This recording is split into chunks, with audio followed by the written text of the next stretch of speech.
सभी बच्चों को very good morning, Radhe Radhe, जय श्री कृष्णा। बेटा जो बच्चे लाइव हैं एक बार कमेंट करेंगे फटाफट तुरंत प्रभाव से।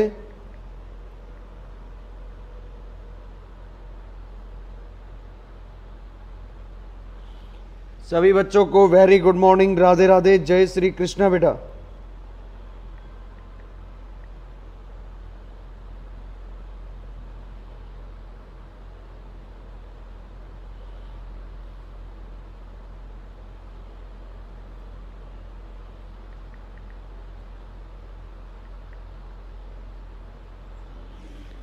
सभी बच्चों को very good morning, Radhe Radhe, जय श्री कृष्णा। बेटा वॉइस प्रॉपर आ रही है कि एक बार कमेंट करें। लास्ट क्लास के जैसे ना करें कि आप क्लास खत्म होने के बाद ये मैसेज डाल रहे हो कि सर लेक्चर नहीं, वॉइस नहीं आ रही है।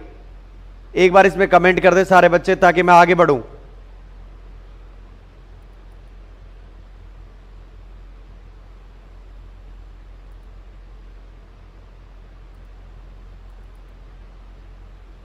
हाँ वॉइस का कमेंट करें बेटा।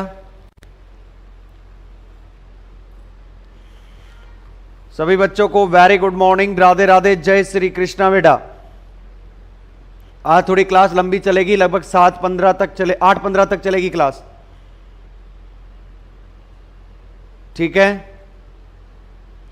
8:15 तक क्लास चलेगी क्योंकि आज अपना टॉपिक कंप्लीट करवाना है, वो आगे वाला, समझ गई।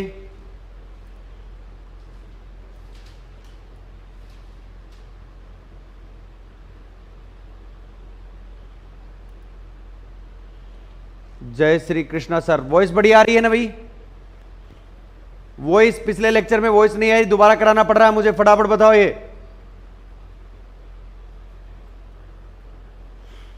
चलिए स्टार्ट करें भैया। सारे बच्चे ध्यान से सुनिएगा, मैं वापस वहीं से करवा रहा हूं एक बार फटाफट। कहीं पे भी किसी भी प्रकार की किसी बच्चे को दिक्कत हो तो मुझे कमेंट कर देना, ठीक। और उससे पहले क्या कर रहा हूं मैं कि आपको पूरा का पूरा बोर्ड पे लिख रहा हूं, तो आप तो सिर्फ बोर्ड पे ध्यान देंगे। दिखाना एक बार, लास्ट क्लास में वहां से कहां से चालू किया था?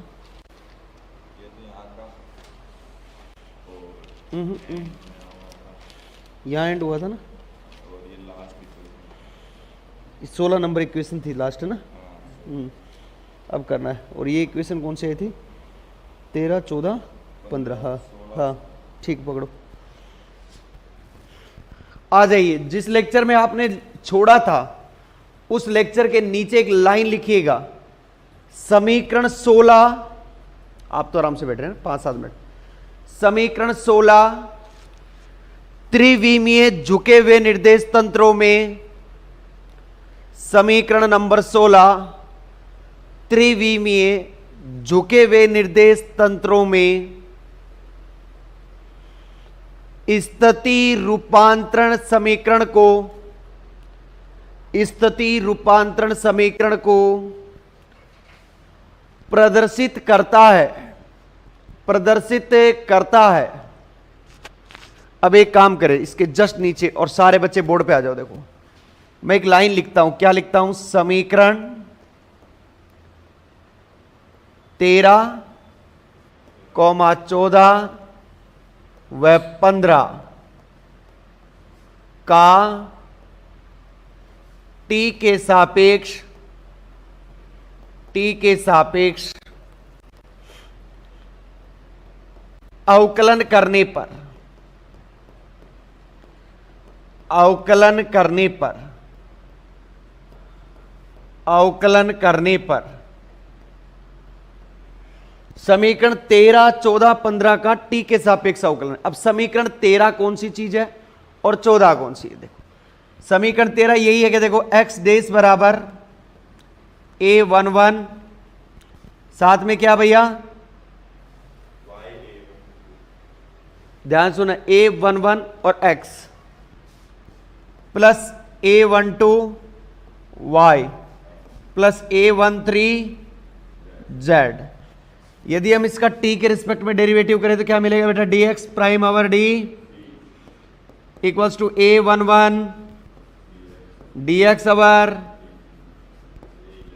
प्लस A12 dy अपॉन और plus A13 dz upon dt। क्या आप ये बोल सकते हो कि सर स्थिति में समय के साथ परिवर्तन आपका वेग कहलाता है, यानी वेलोसिटी कहलाता है। वेलोसिटी कहलाता है। क्लियर? यदि ये सर x में चेंज है ना, इसलिए इसके आगे लगा देंगे x। यदि y में होगा तो y और z में होगा तो z। चलो, इसके आधार पर मुझे तुम बताओ ये पहली वाली टर्म क्या बन गई? vx vector prime A11 vx vector plus A12 vy vector plus A13 vz vector. समीकरण नंबर 17 क्या आप इसी प्रकार से लिखोगे? सर जी इसी प्रकार, सिमिलरली। बता भाई रवि, क्या क्या आएगा इस प्रकार? V Y vector prime A21 vx A22 vy vector और A23। हाँ हाँ ठीक है, कहीं दिक्कत हो तो पूछ लेना। Equation number 18।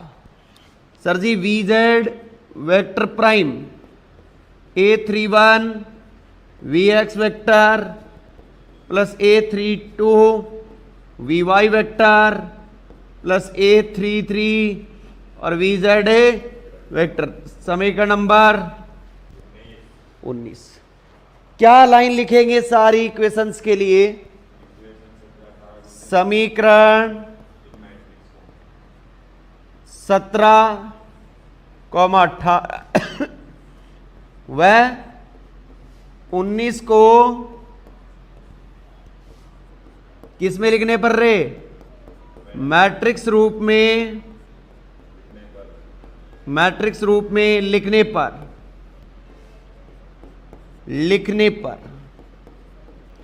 अब मैट्रिक्स रूप कैसे लिखते? कितनी भी इक्वेशन हो सबसे पहले उसका LHS पार्ट लिखा जाता है। तो LHS पार्ट क्या है बेटा इसके अंदर?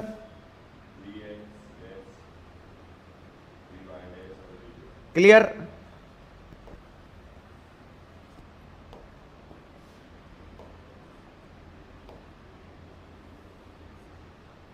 हाँ, Vx vector prime, Vy vector prime और Vz ये लो। आगे क्या आएगा देख लो।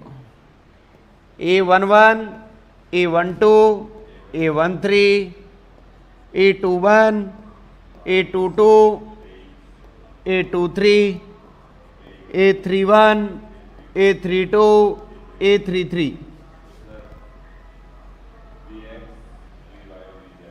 और यहां क्या आएगा? Vx Vy Vz। समीकरण नंबर 20। सेम चीज आगे बेटा। हाँ वही सारी, अब वही सारी है ना प्रॉपर? इस बार वही सारी। चलो, समीकरण 20 झुके हुए निर्देश तंत्रों में वेग रूपांतरण समीकरणों को प्रदर्शित करती है।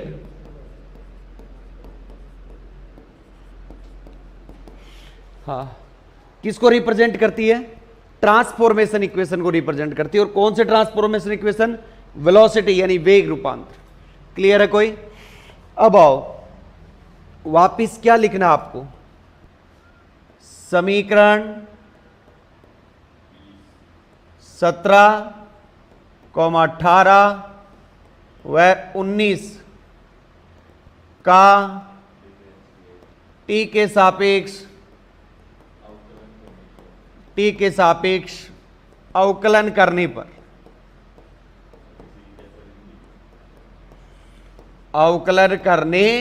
पर ऑन डिफरेंशिएटिंग इक्वेशन नंबर 17, 18 और 19। बेटा जरा डिफरेंशिएट करो। D X V X vector prime over D T, हाँ A11 dvx our dt plus A12 dvy our dt plus A13 dvz upon dt। जरा एक चीज बताओगे सारे बच्चे, वेग में टी के रिस्पेक्ट में डेरिवेटिव करने पे हमें मिलता है एक्सेलरेशन यानी त्वरण मिलता है। यदि मैं वेलोसिटी के अंदर एक्स में चेंज करूंगा तो मुझे कौन सा एक्सेलरेशन मिलेगा? ए एक्स। और यदि वाई में करूंगा तो ए वाई। तो आप यदि इनको लिखना चाहोगे तो कैसे लिखोगे? Capital A x vector prime, इनको छोटा लिखना A11 और इनको बड़ा लिखना ए एक्स वेक्टर, A12 ए वाई वेक्टर, A13 ए जेड वेक्टर। समीकरण नंबर 20। क्या आप वर्डिंग लिखोगे इसी?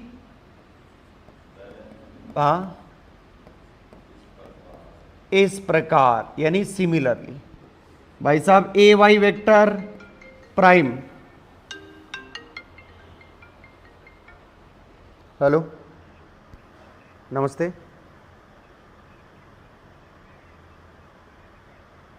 हाँ हाँ बताओ। कोचिंग में ही हूं अभी मैं। आ जाओ आ जाओ, आप आ जाओ 10 बजे तक आ जाओ, है ना? ठीक ठीक है बेटा। तेरा फर्स्ट ईयर का साथी हो रहा है एक। हाँ ए वाई बता लकी क्या आएगा? A21। अरे बोला करो, ऐसे कोई दिक्कत नहीं है। ए एक्स वेक्टर, A22 ए वाई वेक्टर, A23 ए जेड वेक्टर। समीकरण नंबर लास्ट वाला बोलो तुम। ए जेड वेक्टर प्राइम, यहां क्या आएगा? A31 और ए एक्स वेक्टर, A32 ए वाई वेक्टर और A3 और ए। समीकरण नंबर वापिस क्या लिखना है आपको? देखो समीकरण 21, 22 व 23 को किस में लिखने पर? मैट्रिक्स से रूप में लिखने पर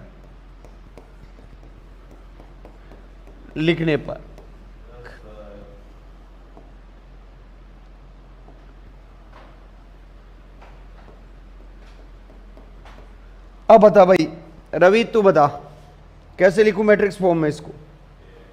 यहां क्या लिखूं? ए एक्स डेस, वेरी गुड। ए वाई डेस, वेरी गुड। आगे क्या लिखूं? A11 A12 22 A23 A31 A32 A33। यहां क्या आएगा रवि? AX ए वाई और ए, समीकरण नंबर कितना दे दूं? 24। और समीकरण नंबर 24 क्या कहलाएगा? झुके हुए निर्देश तंत्रों में त्वरण रूपांतरण समीकरण। यहीं तक करवाया था आपको पहले वाले लेक्चर में, तो फटाफट छाप दो। जो जितने बच्चे हैं उन्होंने नहीं छापा। क्लियर? और फिर अपन आगे चलते हैं, फिर वो अपना टॉपिक करते हैं ना, वो क्वेश्चन इंपॉर्टेंट क्वेश्चन चल रहा था अपना, उसी पे बात करें। यस, हाँ फटाफट छाप लो बेटा। और ऐसे ना कमेंट कर दिया करो तुम, जब ऑनलाइन रहते हो तो तुम, ऑनलाइन का यही है, बताना होता है मास्टर को, कि मास्टर को भी मैं बताता रहता हूँ बीच में, मैं जिंदा हूं, वैसे आपको भी बताना पड़ता है, मैं हम जिंदा हैं।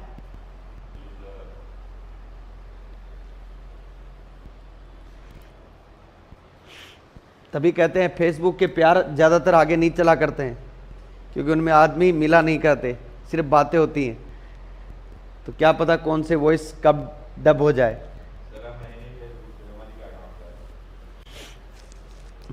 आना भी मत, फेसबुक का जमाना गया, अब इंस्टाग्राम पे आना सीधे, वहीं अब स्टोरी लाइक करा करेंगे वहीं पे। हाँ उतारो, इनको लिखना इक्वेशन नंबर 13, 14 एंड 15 लिखो। ऑन डिफरेंशिएटिंग, इंग्लिश मीडियम वाले बच्चे लिखना, on differentiating equation number 13, 14 and 15 with respect to T.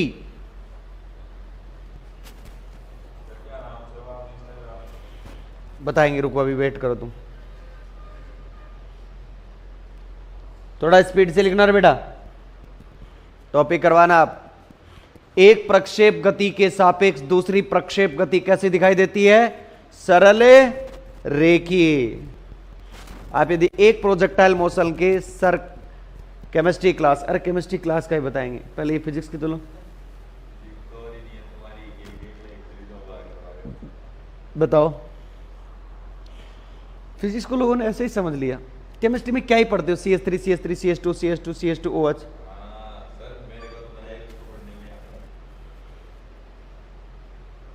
यहां भाई साहब हर चीज का मतलब होता है, एक्सेप्शन केस मिलते हैं आपको। इसी प्रकार सिमिलरली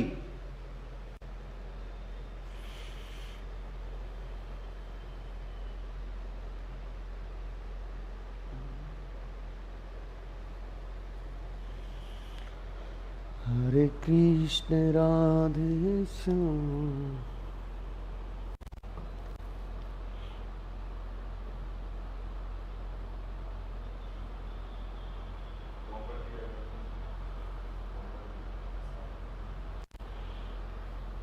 मैं हम जिंदा हैं।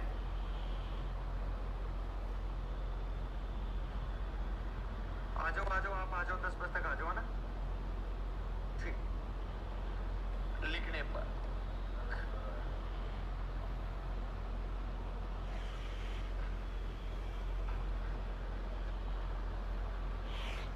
फटाफट उतार के कमेंट करें भाई सारे बच्चे।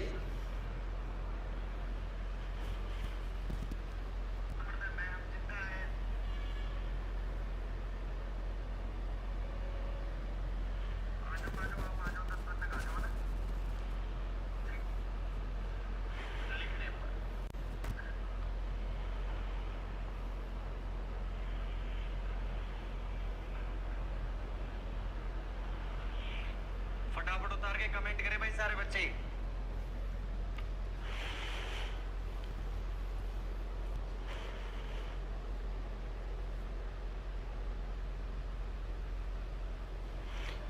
नीचे एक लाइन लिख दें, equation number 20 is known as, equation number 20 is known as, आज से ही सॉल्यूशन करवा देंगे केमिस्ट्री क्लासेस का, मत टेंशन लो। नीचे लाइन लिखो, equation number 20 is known as, equation number 20 is known as velocity transformation equation velocity transformation equation in 3D inclined frame of reference, in 3D inclined frame of reference. छापो भाई, थोड़ा speed में लिखना रहे। आज करवा देंगे तुम्हारी व्यवस्था, मत टेंशन लो। हाँ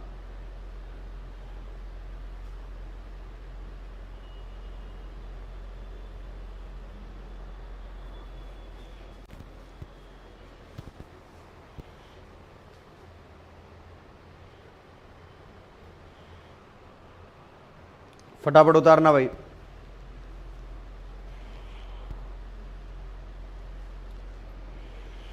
वो जो क्वेश्चन है ना वो बहुत इजी है, बट उस क्वेश्चन की जो कंसेप्ट समझ में आना बहुत जरूरी है। मैं पहले बोल रहा हूं जो अपन आगे वाले करने वाले, क्योंकि उसमें 11th 12th का मैटर है।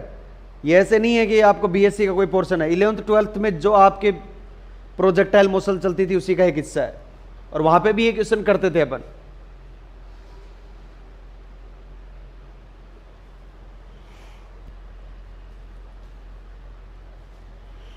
तुम्हारी केमिस्ट्री क्लास को मैं अपने आप हैंडल कर लूंगा, आप तो बस फिजिक्स को हैंडल कर लो।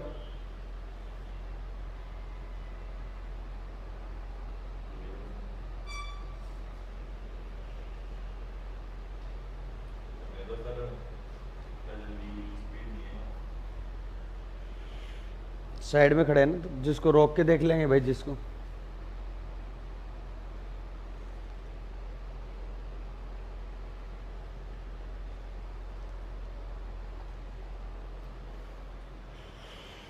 लेक्चर दोबारा करवा रहा हूं, ये वॉइस नहीं आई थी पहले वाले लेक्चर में, इसलिए थोड़ा स्पीड में चल रहे हैं। और सेम ही तो है, और कौन सा चेंज करना है इसमें। वी की जगह ए आ जाएगा बस।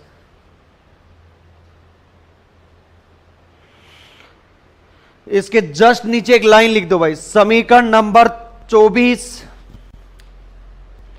झुके हुए निर्देश तंत्रों में त्वरण रूपांतरण समीकरण को प्रदर्शित करता है। समीकरण नंबर 24 झुके हुए निर्देश तंत्रों में, त्रिविमीय झुके हुए निर्देश तंत्रों में त्वरण रूपांतरण समीकरण को प्रदर्शित करता है। Equation number 24 is known as acceleration transformation equation. Equation number 24 is represent acceleration transformation equation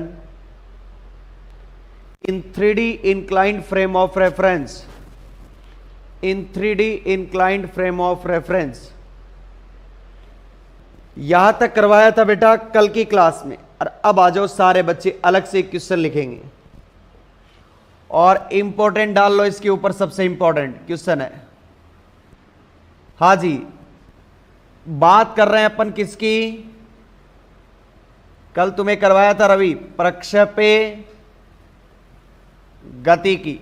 कौन सी मोशन की बात कर रहे हैं? प्रोजेक्टाइल मोशन की। किसकी बात कर रहे हैं? प्रोजेक्टाइल मोशन की। तो पहले क्वेश्चन लिखिए सारे बच्चे, उसके बाद इसका आंसर लिखो सारे बच्चे।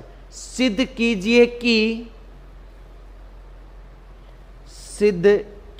कि एक वस्तु के सापेक्ष, एक वस्तु की प्रक्षेप गति के सापेक्ष, सिद्ध कीजिए एक वस्तु की प्रक्षेप गति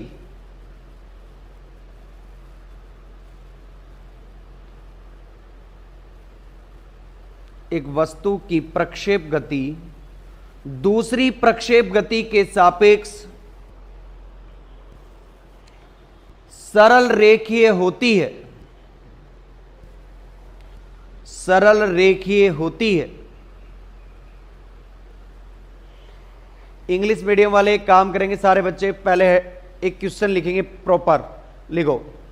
और ये प्रॉपर क्वेश्चन इसलिए लिखवा रहा हूं क्योंकि हर बार सेमेस्टर के एग्जाम में पूछा गया है, और इस साल क्या लगे हुए हैं? सेमेस्टर, तो यहां पूछा जाएगा। लिखो पहले क्वेश्चन लिखो। क्वेश्चन लिख लो रे भाई, लिखो प्रूव दैट, अच्छा तुम्हारा तो लिखा हुआ है ना कल, लिखो prove that trajectory of A projectile motion,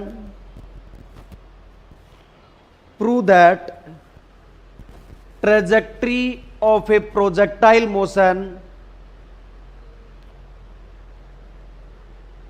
as seen as another projectile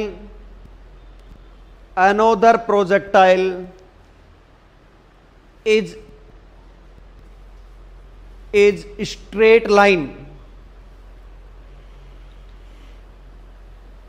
is straight line। ध्यान से आओ रे सारे बच्चे,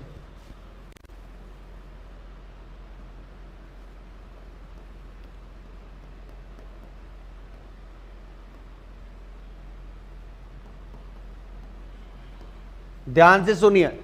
क्या पढ़ रहे हैं अपन? Projectile motion. क्या पढ़ रहे हैं भैया? Projectile motion. अब ये प्रोजेक्टाइल जो मोशन है ये होती क्या है, सबसे मुद्दा इसी का है। देखिए सारे बच्चे, और घबराने की कोई आवश्यकता नहीं। इसका पहला पॉइंट, जो मेजर इसका जो पॉइंट है ना, उनको ध्यान रखेंगे सारे बच्चे। प्रोजेक्टाइल मोशन कहां होती है? प्रोजेक्टाइल मोशन हमेशा under gravity, motion under gravity, यानी गुरुत्वाकर्षण बल के अधीन।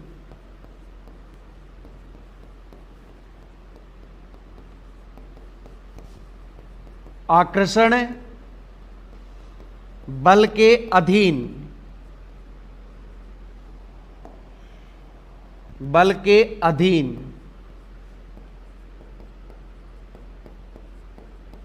यानी ये हमेशा क्या लगेगी? ग्रेविटेशनल फोर्स के अंडर होगी। पहला पॉइंट, गुरुत्वाकर्षण बल के अधीन, अंडर ग्रेविटी। दूसरा इसका पार्ट और है, ये हमेशा क्या होती है? एक ही तल में होती है। सर इसकी बात हमें समझ में नहीं आई, बताएंगे। एक ही तल में होती है।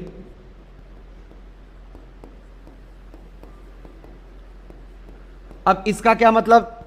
हमेशा ये क्या होती है? Motion in a plane, motion in a plane. अब मोशन इन ए प्लेन बताऊं, देखो ध्यान से सुनना। ये पेपर है, ये इसका रहा x और ये कह रहा, एक ये प्लेन है पूरा। प्लेन इसी को बोलते हैं जिसका एरिया होता है। ये रूम मान लो, नीचे की फर्श मान लो, इसी के अंदर होने वाली मोशन केवल इसी में होगी। ऐसे नहीं कि यहां पे एक प्लेन हो रहा तो इसमें भी चली जाएगी, नहीं, हमेशा क्या रहेगी? एक ही तल में रहेगी। अब एक ही तल में रहने का मतलब या तो x और y में रहेगी, z में तो जा नहीं सकती, या फिर y z में रहेगी, या फिर z x में रहेगी, किसी तीसरे में नहीं जाएगी। इसका मतलब मोशन कौन सी हो गई है? 2D मोशन हुई कि नहीं हुई? भाई दो में ही रहेगी तो 2D मोशन हो गई। इसका मतलब ये क्या हो गई बेटा? ये क्या होती है? 2D, 2D यानी द्विविमीय गति। कौन सी होती है बेटा? ये द्विविमीय गति, 2 डायमेंशनल मोशन। जब भी आपसे पूछा जाए कि प्रोजेक्टाइल मोशन क्या है, आपके मुंह से क्या निकलना चाहिए? सर अंडर ग्रेविटी होने वाली मोशन कौन सी होगी? प्रोजेक्टाइल। सर एक ही प्लेन में होगी तो कौन सी मोशन होगी? प्रोजेक्टाइल मोशन होगी। सर 2 डायमेंशनल मोशन को भी क्या बोलते हैं हम? प्रोजेक्टाइल मोशन बोला। यहां तक कोई भी दिक्कत है तो मुझे इंग्लिश मीडियम वाले और हिंदी मीडियम वाले बच्चे बताएंगे फटाफट, तुरंत प्रभाव से, ऑनलाइन और ऑफलाइन वाले। सारे बच्चे कमेंट करेंगे। मैं सारे बच्चों से एक कमेंट चाहता हूं। जैसे अपन जगराते में जाते हैं ना सुबह सुबह, तो सारे भक्तों से एक अनुरोध किया जाता है कि सारे भक्त दोनों हाथ ऊपर उठा के एक बार साथ बोलेंगे जय श्री श्याम, बोलते हैं ना। तो वैसे ही आपको एक बार ऊपर दोनों हाथ उठा के बताना है कि क्या आपको प्रोजेक्टाइल मोशन समझ में आई। प्रोजेक्टाइल मोशन से सेम ऐसा ही होता। देखो जैसे ये पेन है, मैं इसको यहां से थ्रो करूंगा, क्लियर? तो इसकी जो मोशन होगी ना वो प्रोजेक्टाइल में होगी। क्लियर है? हाँ चलो डन, बताया। और बच्चे, जिन जिन बच्चे लाइव है एक बार कमेंट कर दें।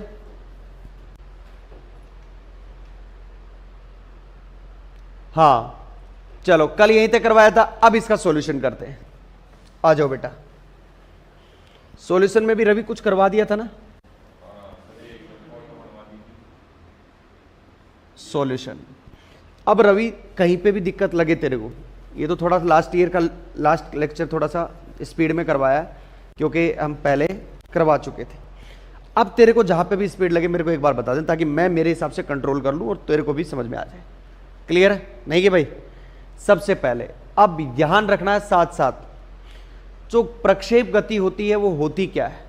ठीक, प्रक्षेप गति की डेफिनेशन क्या होती है? तो प्रक्षेप गति होती है गुरुत्वीय आकर्षण बल के अधीन एक ही तल में, ब्रैकेट में लिखो द्विविमीय गति, यही होती। तो सबसे पहले हेडिंग डालें प्रक्षेप गति, और ये तो तुमने लिख ही लिया होगा, तो आपकी तो हो गई थी, औरों की भी तो करानी है।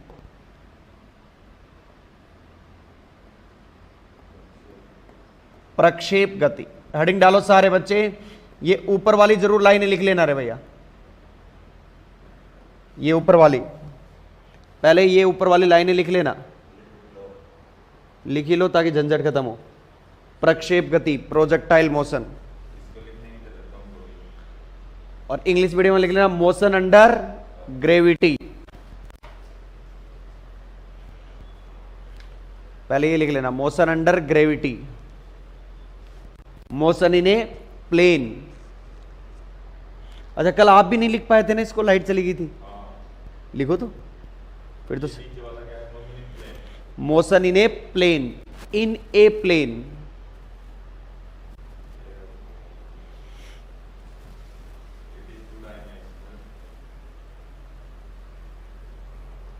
मोशन इन ए प्लेन,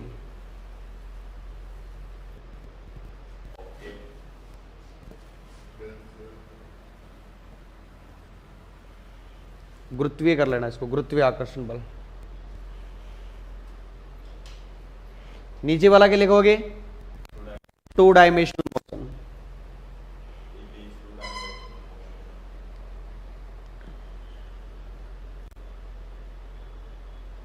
आराम से लिख लेना रवि, कोई जल्दबाजी नहीं है, तेरे अकॉर्डिंग चलेंगे।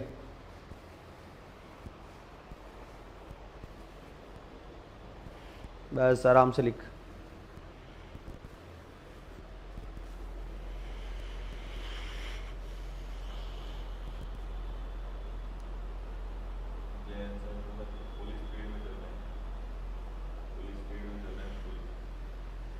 अपने फुल स्पीड में चल रहे हैं, 1 यूनिट होने वाली।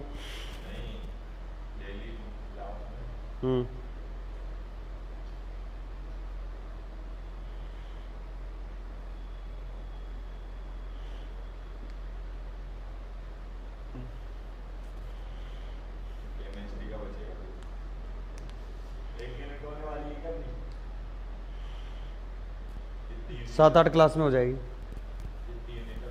4 हो जाएगा अपना सिलेबस अक्टूबर लास्ट तक।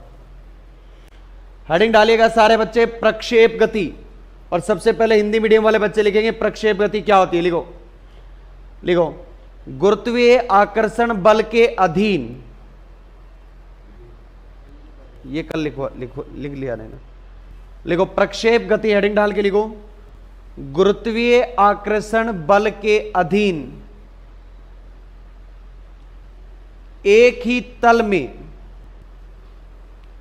गति, एक ही तल में गति, ब्रैकेट में लिखो द्विविमीय गति,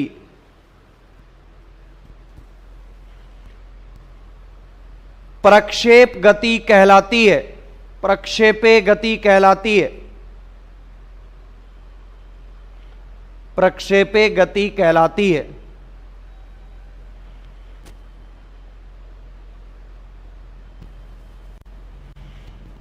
आ जाओ, अब क्या करेंगे बेटा इस पूरे क्वेश्चन का सॉल्यूशन।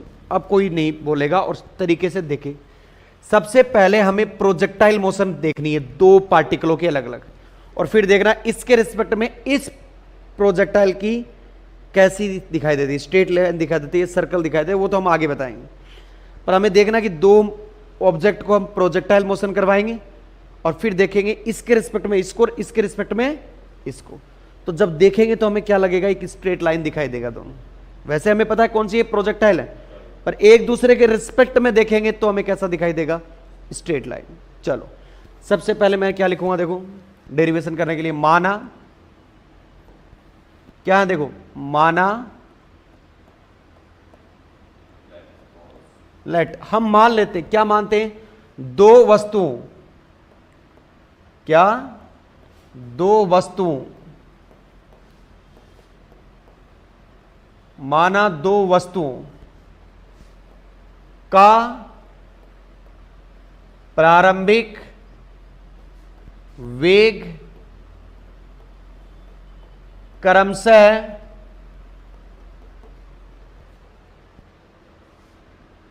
u1 वेक्टर व u2 वेक्टर है।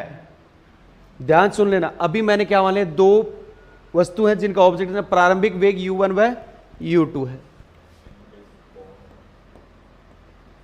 अब इन्हें ध्यान सुने, इन्हें क्रमशः अल्फा व बीटा कोण पर फेंका जाता है, फेंका जाता है। जब मेरे पास एक मार्कर है और एक और ऑब्जेक्ट है, मैं इनको रेस्पेक्टिवली फेंक रहा हूं। जैसे मैंने इस हाथ में मेरे बॉल और इस हाथ में मार्कर है, तो मैं बॉल को फेंक रहा हूं तो उसका इनिशियल वेलोसिटी कितना है, प्रारंभिक वेग कितना है, u1। मैं मार्कर को फेंक रहा हूं तो उसका वेलोसिटी कितना, प्रारंभिक u2। मैं यदि बॉल को फेंक रहा हूं तो उसका कोण कितना है, और मार्कर को फेंक रहा हूं तो बीटा। रेस्पेक्टिवली वर्ड इसीलिए लगाया जाता है, यानी क्रमशः, मतलब बॉल के बाद मार्कर, हमेशा बॉल के बाद मार्कर आएगा। इसीलिए कहता हूं u1 तो हमेशा किसका, मान लो बॉल का, और u2 किसका, मार्कर का। तो रेस्पेक्टिवली वर्ड इसलिए लगाया गया, क्रमशः फेंका जाता है। अब फेंका तो जाता है इसको, पर हमें यह पता नहीं ये दोनों वस्तु प्रक्षेप गति करती हैं। क्या करती हैं, देखिए सारे बच्चे, यह दोनों वस्तु क्या करती हैं भाई, प्रक्षेप गति करती हैं, गति करती हैं। ये लो, हमें भी ये भी पता चल गया क्या है, प्रोजेक्टाइल मोशन कर रही हैं। अब हम सबसे पहले बात करते हैं किसकी, फर्स्ट ऑब्जेक्ट की।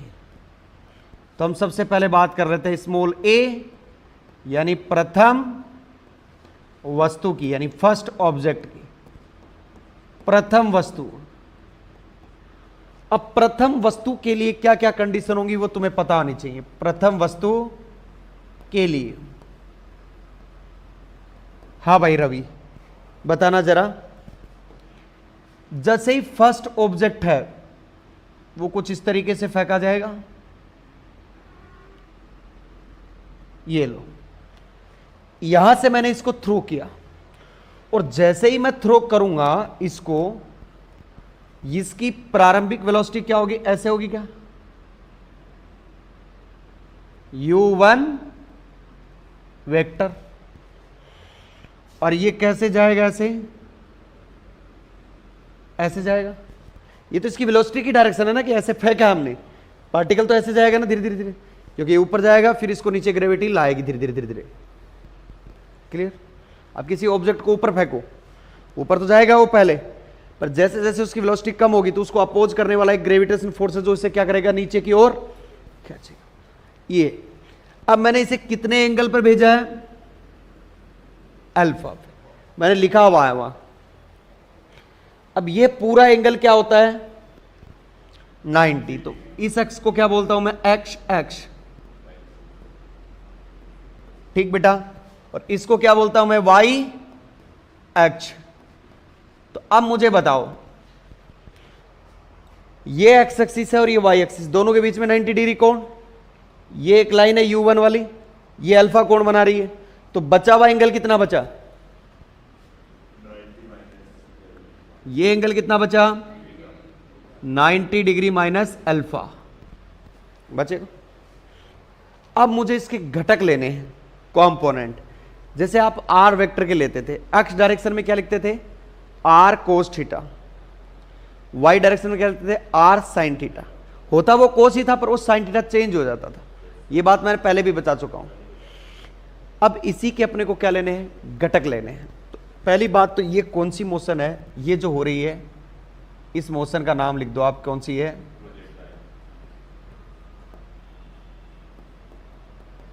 Projectile motion. ये प्रोजेक्टाइल मोशन हो रही है। दूसरी, माना u1 के x व y दिशा में घटक क्या होंगे, अपन ये भी मान लेते हैं। पहले देखो क्या मानोगे, देखो यहां लिखना है, माना वेग u1 वेक्टर के x y दिशा में घटक क्रमशः ux व uy हैं। अब ये u1 वेक्टर क्वांटिटी है, इसका x में भी घटक होगा और इसका y में भी कंपोनेंट होगा। तो मैं मान लिया कि u1 वेक्टर के x y दिशा में घटक क्रमशः ux और uy। अब आओ, यदि मैं तुमसे ये लिखना चाहूं कि कैसे लिखोगे, तो कैसे लिखोगे भाई। सबसे पहले मुझे x लिखना है, तो ux बराबर क्या लिखोगे, u1 कॉस एंगल कितना बीच में, अल्फा। समीकरण नंबर 1।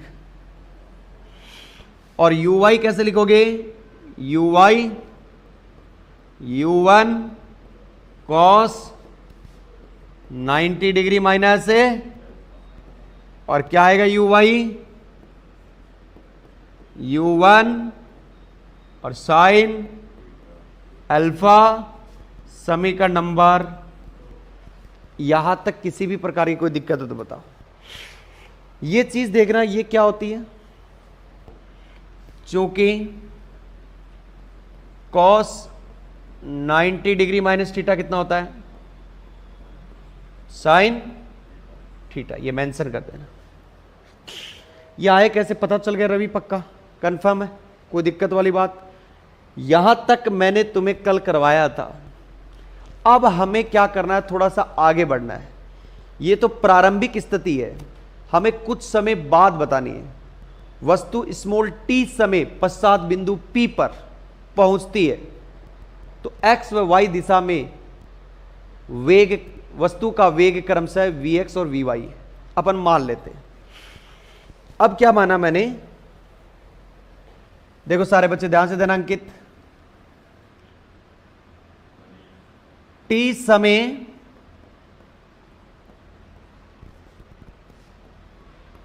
पश्चात वस्तु बिंदु P पर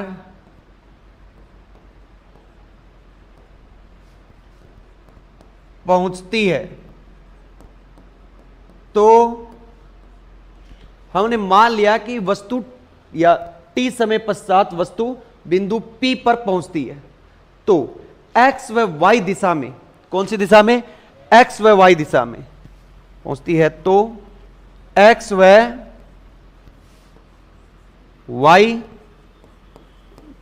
दिशा में वस्तु का वेग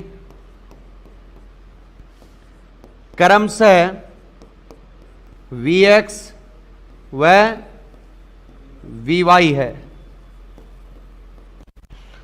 अब हमने ये मान लिया कि ऑब्जेक्ट अब वहां नहीं है, ऑब्जेक्ट कहां चला गया, बहुत आगे चला गया, और उसकी वेलोसिटी क्या हो गई, अब कोई किसी पॉइंट P पे vx तो x डायरेक्शन में हो गई और vy किस डायरेक्शन में हो गई, z डायरेक्शन। कैसी सिचुएशन आई है देखो, ये इंपॉर्टेंट पार्ट है, मैं पहले ही बोल रहा हूं, ध्यान से देखना सारे बच्चे। अब प्रारंभिक स्थिति खत्म हो गई, अब प्रारंभिक स्थिति नहीं है। प्रोजेक्टाइल मोशन कुछ इस तरीके से हो रहा है, क्लियर। अब आओ, ये तो कौन सा है, वाई एक्स,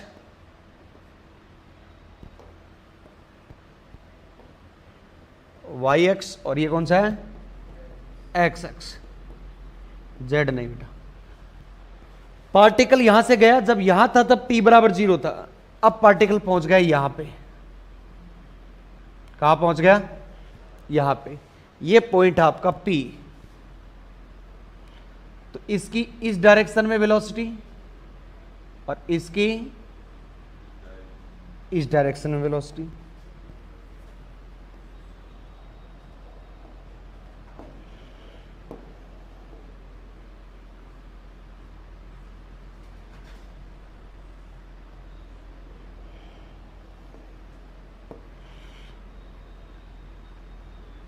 ये लो, पार्टिकल की यहां पोजीशन देखनी है अपने को, कहां देखनी है, यहां। ये ऊपर y और ये z, क्लियर है। अब एक बात ध्यान से सुनिए, इस डायरेक्शन में जो वेलोसिटी होगी उसको हम बोलेंगे vy, इस डायरेक्शन में होगी उसको vx। क्या यही बात है? अब ध्यान से सुनिएगा, इसका क्षैतिज त्वरण, ये वाला क्या बोलते हैं इसको, क्षैतिज त्वरण। क्षैतिज त्वरण यानी ax बराबर 0। जो ऐसे तल में गति करता है उसको क्षैतिज बोलते हैं, और जो ऊपर गति करता है उसे हॉरिजॉन्टल बोलते हैं। ऊर्ध्वाधर, वर्टिकल और हॉरिजॉन्टल, क्लियर। अब बात मुद्दे की है, सर ये 0 क्यों हुआ, जबकि यहां पे जो ऊपर वाला ay होगा ना, ay वो होगा माइनस का g के बराबर। अब ये है मुद्दा समझने वाले, आ जाओ बोर्ड पे आ जाओ सारे बच्चे।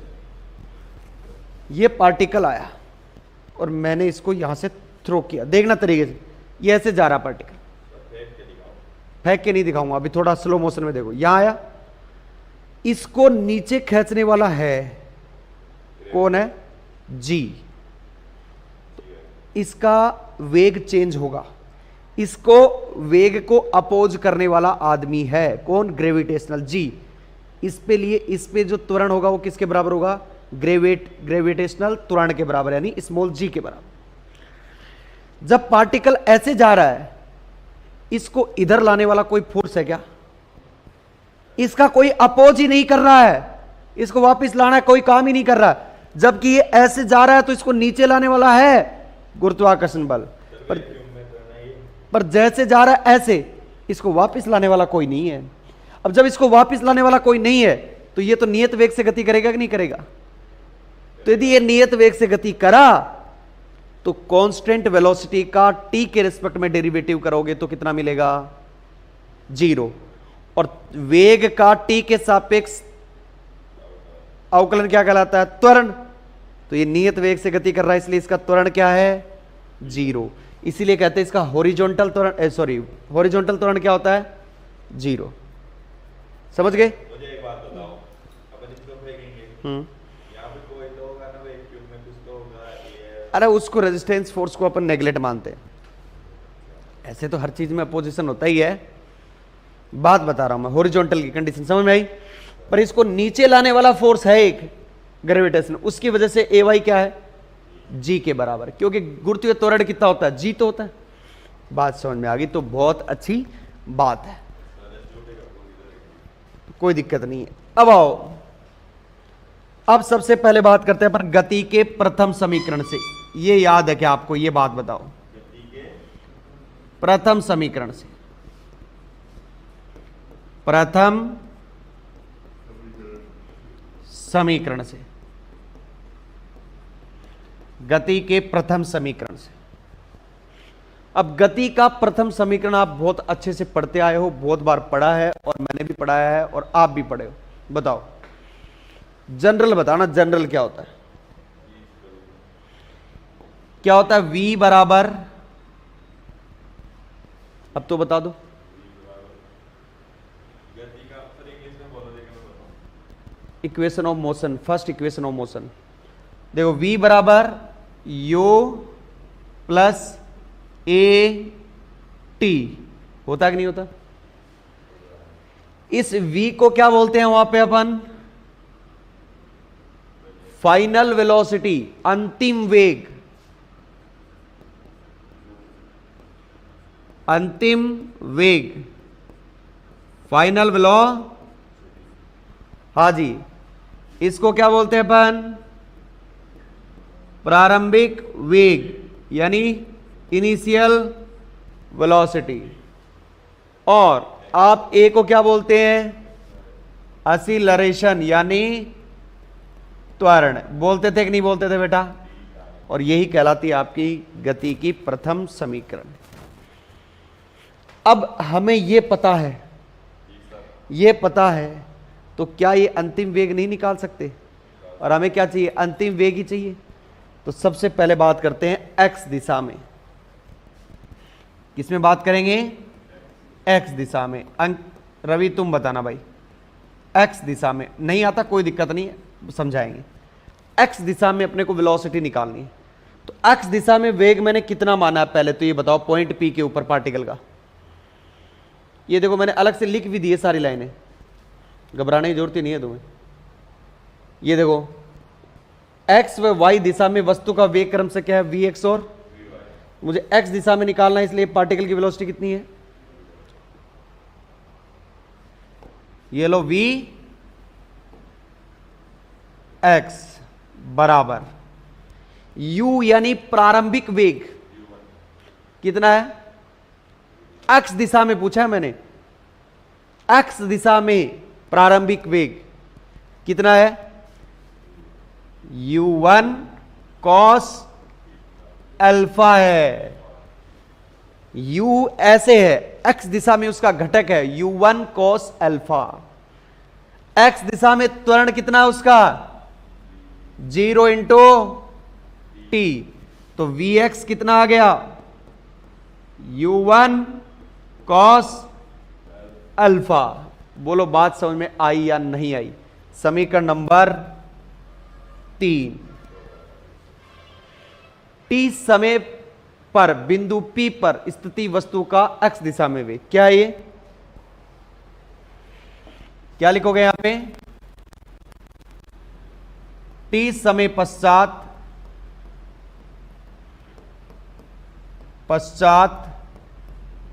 बिंदु P पर, बिंदु P पर वस्तु का x दिशा में वेग। बोलो है नहीं? यदि आपको सारी चीज आती है तो कोई दिक्कत ही नहीं आएगी। अब दूसरी बताओ, y दिशा में बताना भाई। रवि अब तो बता दे, y दिशा में। हाँ जी, y दिशा में वेग क्या होगा बिंदु P पर? v y। हाँ जी, प्रारंभिक वेग कितना है? u1 sine alpha. a कितना है? माइनस का g और टाइम t। आएगा कि नहीं आएगा? समीकरण नंबर 4। बताओ समीकरण 3 व 4 तक कोई भी दिक्कत है क्या? फटाफट ऐसे ही क्या निकालेंगे? वस्तु b के लिए सारी कैलकुलेशन एज इट इज। ठीक, उतारो फटाफट इसको।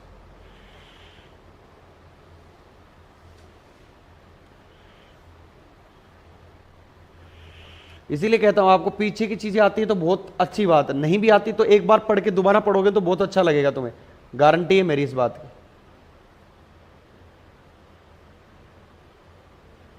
ये लो, यहां से छापना प्रारंभ कर दो और इंग्लिश मीडियम वाले मेरे साथ साथ लिखेंगे सारे बच्चे।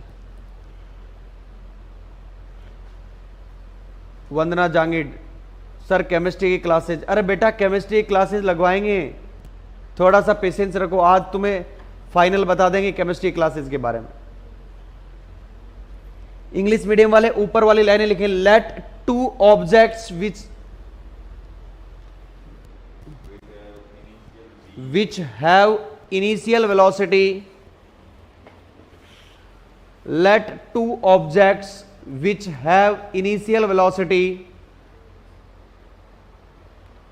u1 and u2 u1 and u2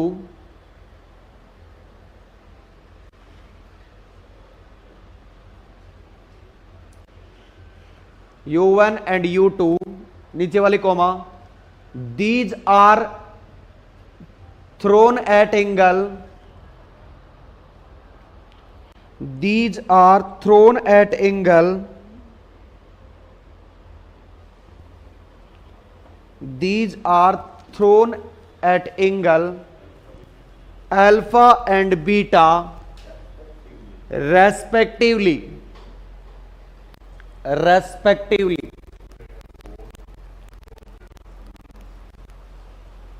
Here both objects doing projectile motion. इसको लिखो भाई, for first object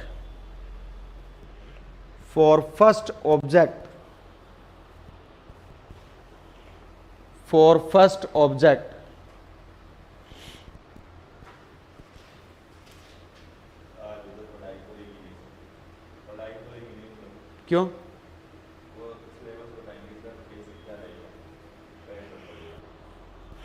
मैं तुम्हें कल बता दूंगा उसके बारे में, ठीक है ना, सिलेबस के बाद में पूरा कल समझा दूंगा। हाँ, इसको लिखे भाई सारे बच्चे इंग्लिश मीडियम वाले, let components of u1 in x and y direction are, let components of u1 in x and y direction are ux and uy respectively, ux and uy respectively.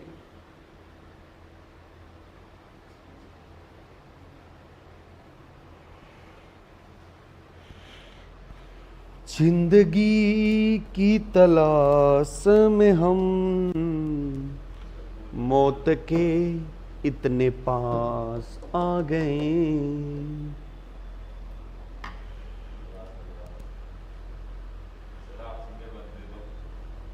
Bombay होता है इस समय, आप मेरे साथ ऑटोग्राफ लेने आते। मेरा दिल देखता मैं तब भी तुम्हें दे देता autograph.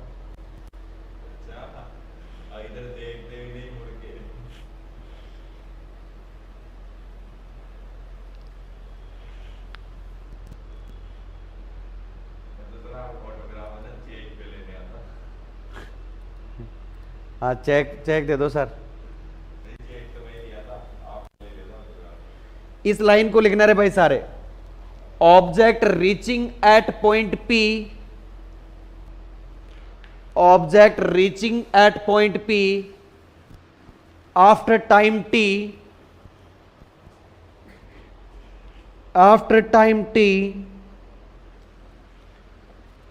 after time t and velocity of object ऐसे लिखना, and velocity of object at point P is Vx, ये लिखा हुआ देखो, Vx and Vy in x and y direction, in x and y direction.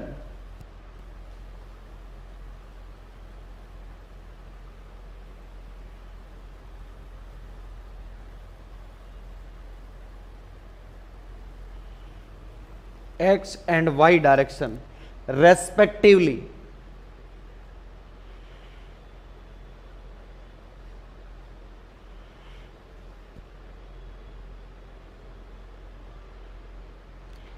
क्षैतिज त्वरण को बोलते हैं हॉरिजॉन्टल एक्सेलरेशन।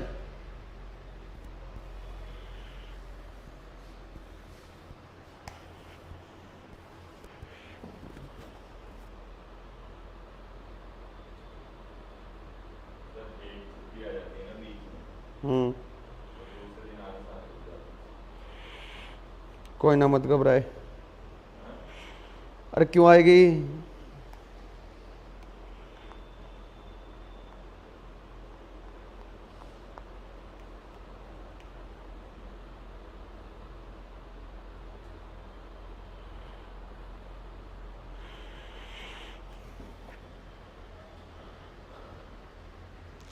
गति के प्रथम इक्वेशन से, from first equation of motion, from first equation of motion, from first equation of motion,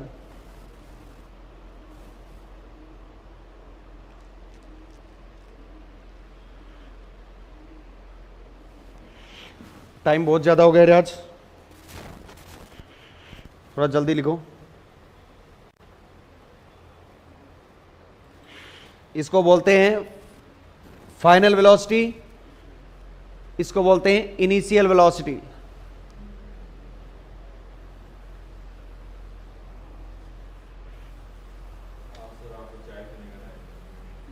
देखेंगे यार चाय का तो। बोलो गुड मॉर्निंग। बैठ जा,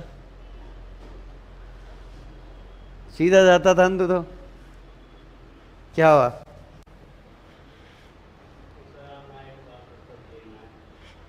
तो आ रहे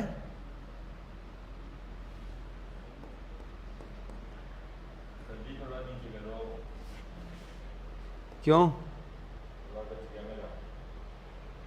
अरे यार तू भी क्या ही बचा रहा रे। आप एक पहले जैसे बोलते हो आराम से दिखा करो।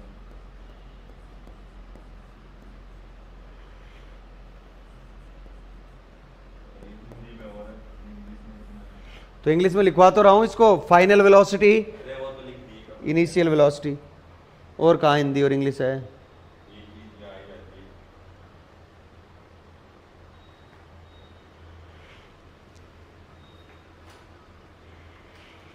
सबसे बढ़िया है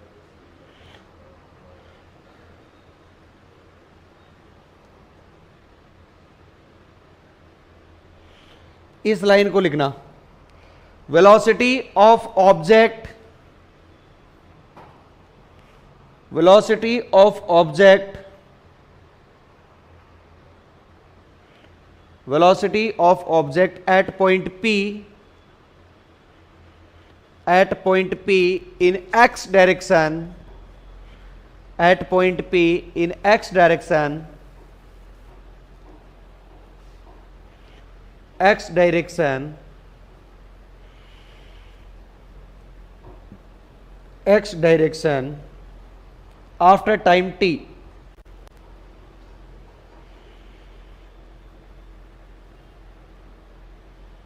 ये और उतार लेना भाई, इसके ब्रैकेट में सिर्फ